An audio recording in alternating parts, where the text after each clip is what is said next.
Irmão, você aceita? Opa, ligadão aí, cara. Irmão, você aceita? Você aceita? Pode deixar da linha, Você aceita? Irmão, você aceita? Você aceita? Você aceita?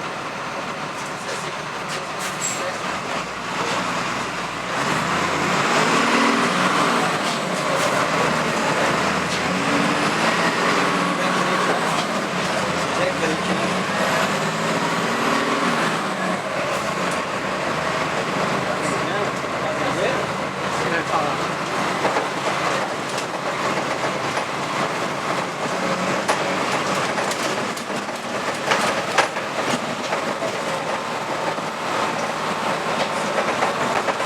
Tá vendendo? Todo prazer aqui, boa tarde para vocês. Tenho duas notícias. Quem aceitou o bombom, pode ficar para vocês que é de graça. Quem não aceitou, infelizmente, não vou dar mais. É com esse humor que eu venho deixar uma palavra, uma mensagem para vocês. Jesus, Ele toca no coração de vocês e bate falando, você me aceita? Infelizmente tem uns que não aceitam. Mas aqueles que aceitam, Jesus entra na vida deles e transforma.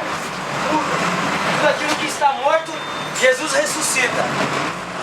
E dá vida, dá esperança, dá paz de espírito.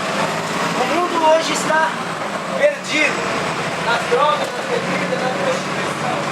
Mas o Senhor hoje quer dar a paz, o amor, a esperança, a fé. Eu faço essa pergunta para vocês novamente. Será que vocês aceitam esse homem que morreu por vocês? Jesus está voltando.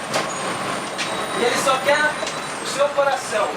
Só quer que vocês aceitem Ele como seu único e verdadeiro Salvador.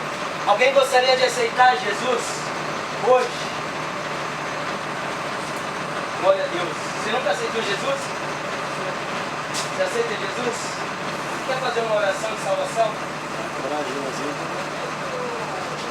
Só quer ficar no bombom.